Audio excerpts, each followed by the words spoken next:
Astaghfirullah. L'Afrique, on souffre. Non, non, non, on souffre en Afrique. Partagez-moi cette émission afin que nul n'en ignore. On souffre en Afrique. Écoutez donc la réponse des valets. Actually, would you like to? At some point, I would like to go to Africa. Absolutely, we're going to see what the schedule is, but at some point. Bon, ma chère journaliste, dit Donald Trump, ça je vous promets que j'aimerais quand même aller en Afrique. Ces pays de merde là, je voulais pas y aller, mais à cause de vous, mon cœur bat.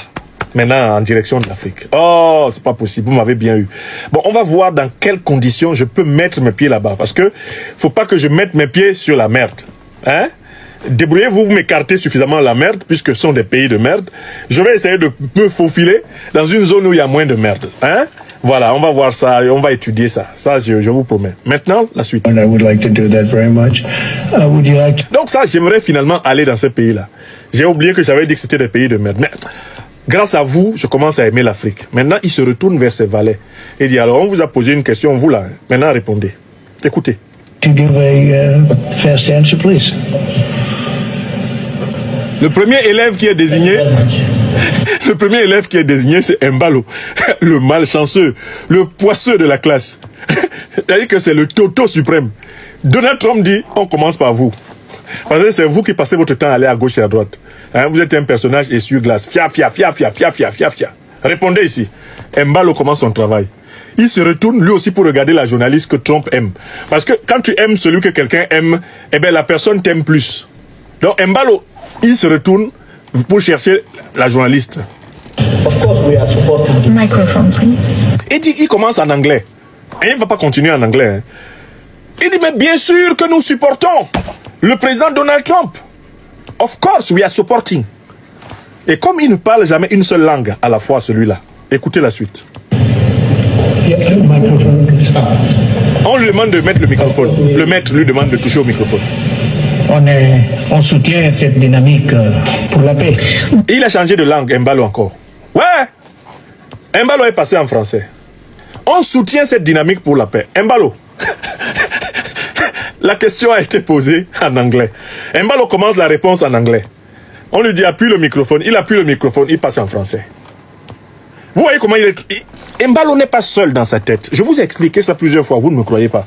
Ce type-là, il a l'esprit peuplé de nombreux individus, sans acquaintance nécessaire les uns avec les autres. Ils sont nombreux, très nombreux dans sa tête, Mbalo. Il commence une réponse en anglais, et sans raison apparente valable, il est passé en français. Ça, c'est Monsieur Babel. Mbalo, c'est une tour de Babel. C'est l'homme de la confusion. La confusion. C'est l'homme vraiment du mélange. C'est un individu nyangamiseur. Quand lui vient quelque part là, tout est mélangé. Il transforme partout la politique en yugu-yugu. C'est un yugu-yuguliseur universel. Écoutons la suite. We are in favor of this dynamic for peace. Nous sommes très engagés pour la paix. Very... Il dit que lui aussi, il est très engagé pour la paix. Committed on peace. I am the first head of state who went to Russia. Mais je suis le premier chef d'État qui est parti en Russie et en Ukraine. C'est-à-dire que ce que fait le président Donald Trump, c'est même ce que j'avais commencé. C'est comme si le président Trump et moi, on s'était parlé avant. C'est exactement ce qu'il fait là que moi-même, j'ai commencé à faire depuis. Donc, Mbalo veut transformer son were-wereya, son dilettantisme, son vademekum. Il veut transformer ces balades politiques désordonnées en une trouvaille et en un succès. Écoutez la suite. And who went to Ukraine both since the start of the war. Il dit que quand lui il était président en exercice de la CEDEAO, il allait éteindre le feu entre l'Ukraine et la Russie. Ouais, c'est le travail de la CEDEAO. Est-ce que c'est le travail de la CEDEAO? Communauté économique des États de l'Afrique de l'Ouest. Qu'est-ce que cet Mbalo est allé chercher là-bas? Il a fini d'éteindre le feu en Afrique de l'Ouest. I held the presidency of ECOWAS and I went to see Mr. Putin. Il dit que lui, il est parti voir Poutine et ils ont parlé pendant très longtemps. Ouais, Mbalo. Qu'est-ce qu'Mbalo peut dire à Poutine? Alors, je crois que le président Poutine a des moments où il a envie juste de se reposer. Et dans ces moments-là, il peut recevoir un troubadour comme Mbalo. Parce que tout ce que dit Mbalo est marrant. C'est un type c'est un comique naturel. Il ne fait aucun effort. Hein. Moi, de temps en temps, je vous fais un téléphone rouge ici pour vous faire rire. Mais il y a des moments où je vous fais des analyses, vraiment, je reste au sérieux. Embalo n'est jamais sérieux. Et tous les chefs d'État africains qui connaissent Embalo, tous les hommes politiques africains qui connaissent Embalo le décrivent comme quelqu'un de pas sérieux du tout. Il ne faut pas prendre au sérieux ce qu'il fait parce que c'est un plaisantin. Donc, il dit qu'il a parlé pendant très longtemps avec le président Poutine. Mais en fait, le président Poutine était en train de se détendre. Parce qu'Embalo n'est intéressant que parce qu'il est marrant. Il dit n'importe quoi. Tu parles avec quelqu'un, il parle 4 langues en même temps. Le voilà qui commence en français, il passe à un moment donné en anglais, il remonte en portugais et il finit en peul.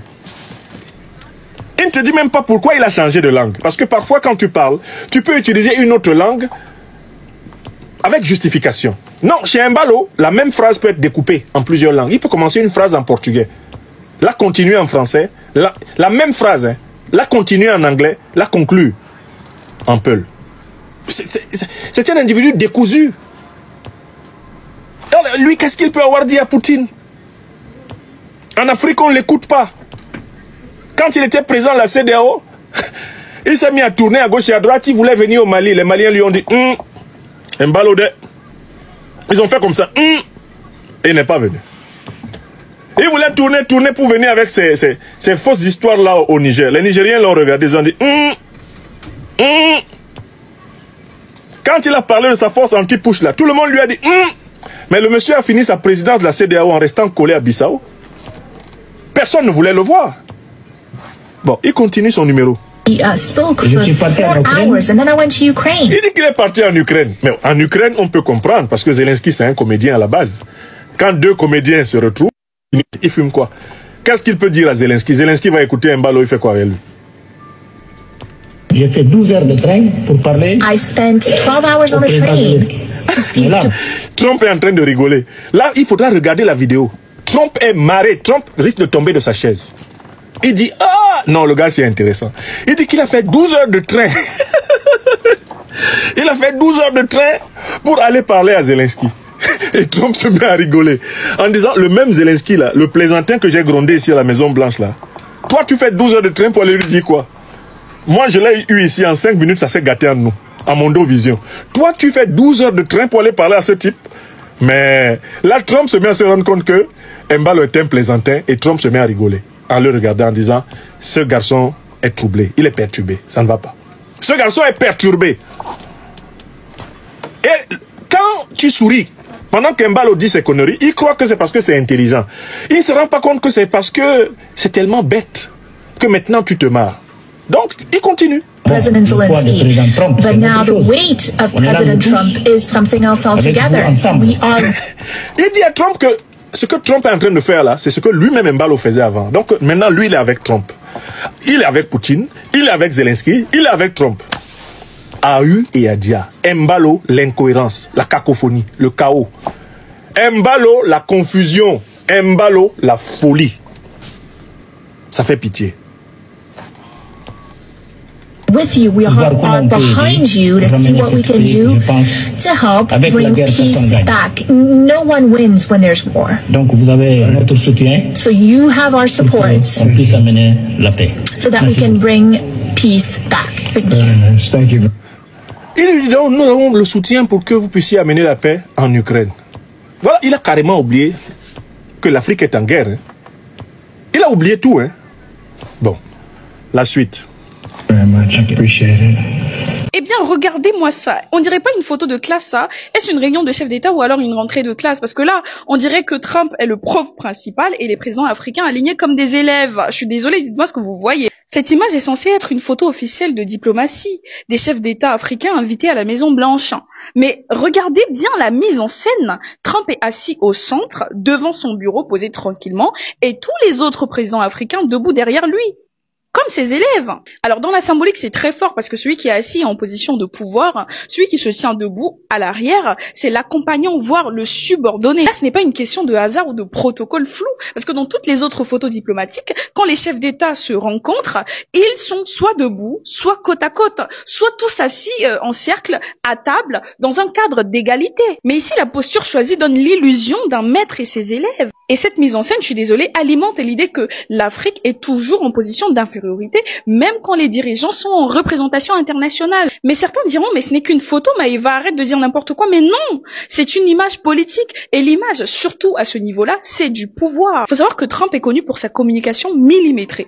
Ce genre de photo ne sort pas sans validation. Ce n'est pas la première fois qu'il renvoie en fait ce genre de message subtil mais puissant. Alors la vraie question, c'est pourquoi est-ce que les présidents africains ont accepté cette mise en scène? Est-ce par naïveté, est-ce par stratégie ou alors par peur de le froisser? Dites-moi ce que vous en pensez. Parce qu'une chose est sûre, le respect diplomatique commence par la posture. Et là, cette photo n'est pas respectueuse. En tout cas, elle n'est pas respectueuse pour nos présidents africains. Dites-moi ce que vous en pensez dans les commentaires.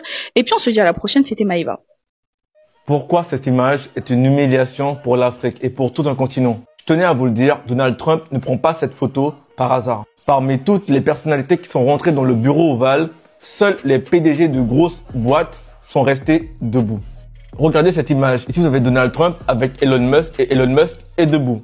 Ici, vous avez Donald Trump et l'équipe de la Juventus. Ils sont tous debout derrière lui. Et lorsqu'il va rencontrer les dirigeants africains, il va se comporter de la même manière. Alors, on le savait déjà tous que Donald Trump avait un mépris pour les dirigeants africains, mais là, il dépasse les limites et il le démontre. Même Zelensky a eu l'opportunité de s'asseoir. Ne venez surtout pas me dire que chaque président a eu sa photo individuelle. C'est cette photo-là qui a été mise en avant. Choisir ses partenaires, c'est permettre d'éviter ce type d'humiliation. Regardez ici, lorsque Vladimir Poutine accueille les dirigeants africains. Regardez cette image, le rendez-vous des BRICS. L'Afrique du Sud n'est pas assise parce qu'elle respecte ses partenaires. Regardez Assimi Goïta et Vladimir Poutine. Vladimir Poutine n'est pas assis, Assimi Goïta n'est pas debout. Parce qu'ils se respectent et qu'ils connaissent la valeur de leur partenariat. Alors qu'ici, le mépris est total. Dites-moi ce que vous en pensez en commentaire, mais cette image n'aurait jamais dû être communiquée.